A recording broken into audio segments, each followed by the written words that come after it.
So all season long, we had to listen to the John Hollingers, analytics types, tell us that Rudy Gobert was the best player on the Jazz, and you, the intelligent basketball fan, anyone really with simple eye test abilities, knew that was total nonsense, but never was it more apparent again than it was last night when the uncomfortable truth about Rudy Gobert was exposed.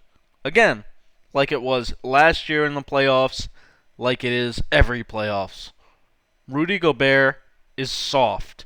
The Clippers know it, every opponent knows it, and inside, Donovan Mitchell, Quinn Snyder, and the Jazz probably know it.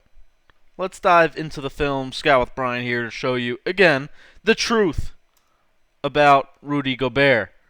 First and foremost, why do I have a jump ball in here? Well, just because I want to show you this is only an elimination game, Game 6 to go to the Western Conference Finals. You know when you start the game who you are assigned to, who you're guarding, and you lose this jump ball. You're guarding Terrence Mann. That's been your matchup like the entire series. So how do you literally, after the jump ball, which you have no business losing, have no idea that you're guarding Terrence Mann and he's right over here? Wake up! Thank God Terrence Mann, at least in a few moments in this game, was still afraid to shoot it, despite ending up dominating. And oh yeah, Rudy fell and he got hurt, but like Van Gundy, like Mark Jackson said, everybody's hurt this time of year. Everybody's limping. We don't have time for you to be crying about what ultimately probably was a bone bruise. Spend 20 minutes limping around after that. You're the defensive player of the year. How about getting back and protecting the rim? How about, okay, Paul George, he loves to do this. He loves to kind of, like Luka, like all the best scorers in the league, he goes full speed in transition and then sort of just stops on a dime with a euro or something. So if you're a great rim protector, go beat this shit up then. Go block that shot. You're trailing from behind. You think LeBron, you think Draymond, you think those guys like stop playing here and just watch? Ben Simmons? Winning Defensive Player of the Year was a joke. Everybody that actually knows basketball knows it, and the media gives it to him year after year after year because analytics and Andy Bailey and defensive PR, blah, blah, blah. Nobody gives a shit. How about then, if you're not going to block the shot, at least block out, maybe? At least hit somebody. Don't get dunked on a putback. Why did Terrence Mann end up having 40? Maybe because you gave him the confidence all game long, let him get going like this early to start the game. How about right after that? Transition defense. Get your butt to the baseline. Get back. Protect the basket. How do you slow up and let Rudy Gobert let Paul George just score? That's too easy. This is not playoff defense. Are you kidding me? This is an elimination game. I get it. January, February, you make a business decision. You pull off. You let them finish. Whatever. Game 6 to go to the Western Conference Finals? And then, does he want the ball? Like, everybody talks about, sure, the issue, he can't guard 5 out. He can't be both inside and outside on defense, even though that's like the entirety of NBA defense today. But what about the fact that the Clippers were able to switch everything so guys like Reggie Jackson are guarding him? Does he want the ball here?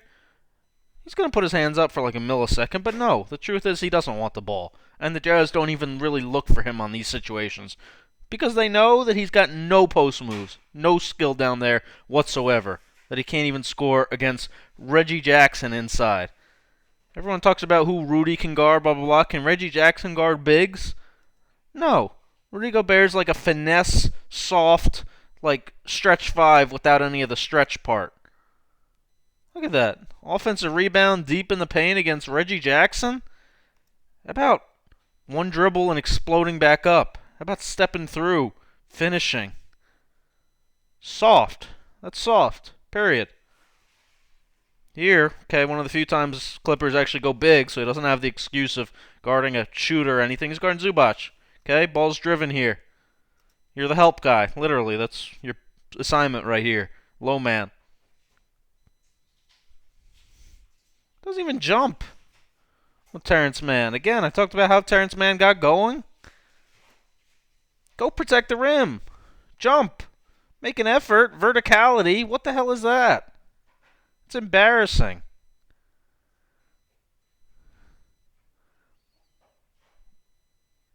Mm. Like, really? Come on. Layup. Dunk. Get it off the backboard. Quickly. Score. Score! What? What? What are you doing? Being who he is. Soft. Luke Kennard. Can Luke Kennard guard him? Does he really want the ball here? No. See again? Look.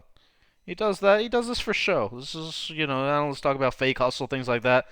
Hey, I'm open. He doesn't really want the ball. Luke Kennard's guarding him. You kidding me? Luke Kennard is guarding your 5-man. He is who he is. Alright, and again, okay, you're in a tough spot. You're guarding a guy that can make shots, but you also want to help on everything at the rim. But if you're going to help, then help. Here he's doing nothing. He's in no man's land. Alright, if Rondo gets by, go protect the rim here. Go block this. Why are you just like standing in between? What are you doing? 75-50. 75-50. That's all I want to say. 75-50. Alright, these, you know what? Okay, I'm not even going to blame him for these. I'm not even tripping about these. These ones, fine, are scheme. He's doing what he was told to do here, right? They said, Terrence Mann's a reluctant shooter. He's been afraid to shoot the ball for most of the series, blah, blah, blah. So they wanted him in the paint, helping on Paul George, things like that. On these threes, Donovan Mitchell maybe could rotate here. He even puts his hand up after, like, maybe I should have just done that, blah, blah, blah. I'm not crushing Rudy Gobert for those.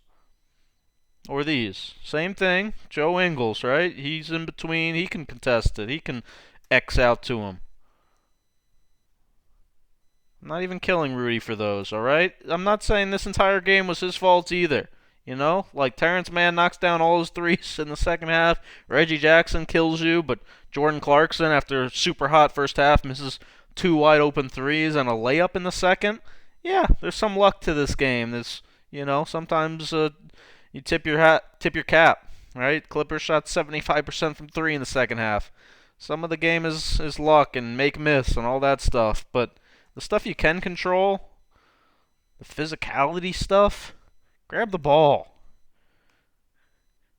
You're being boxed out by Paul George.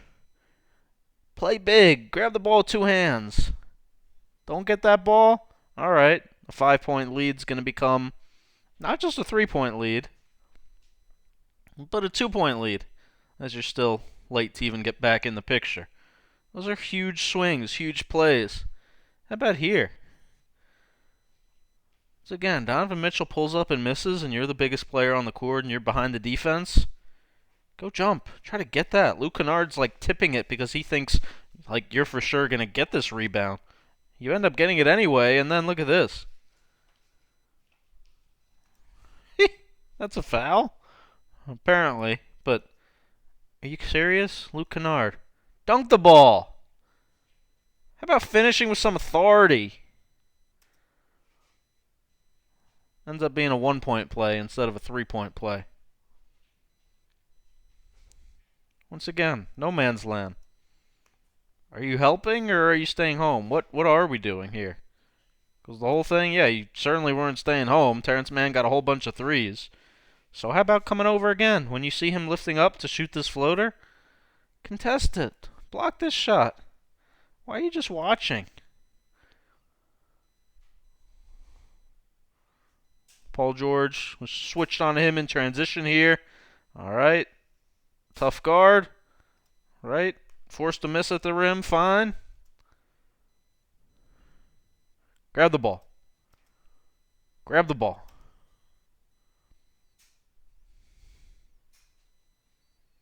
Paul George ended up scoring there to make a 5-point game a 7-point game.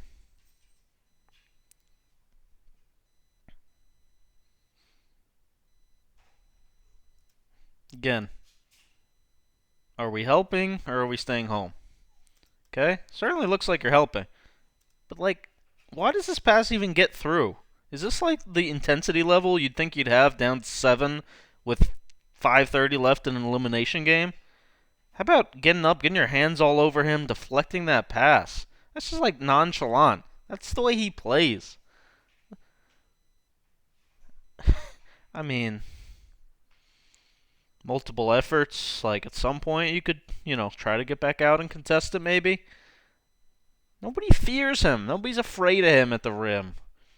Come on, he's big, he's long. Yeah, so in drop coverage all regular season long, he's got good analytics. Guys, in the drop, he just protects the basket, yada, yada, yada. But in the playoffs, every single year, dudes like Reggie Jackson aren't afraid of it going right at him and muscling him up, weight rooming him. In the playoffs, in a game, elimination game. Last clip. Alright, again, talked about multiple efforts. Okay, he came over to help. Fine.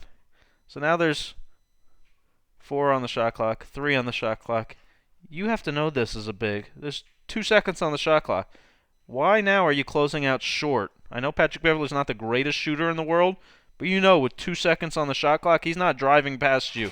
He's not getting a layup. There's not enough time for that. Fly at him. Fly him off this shot. Block this shot. Sprint. Jump. How do you just let him shoot over you?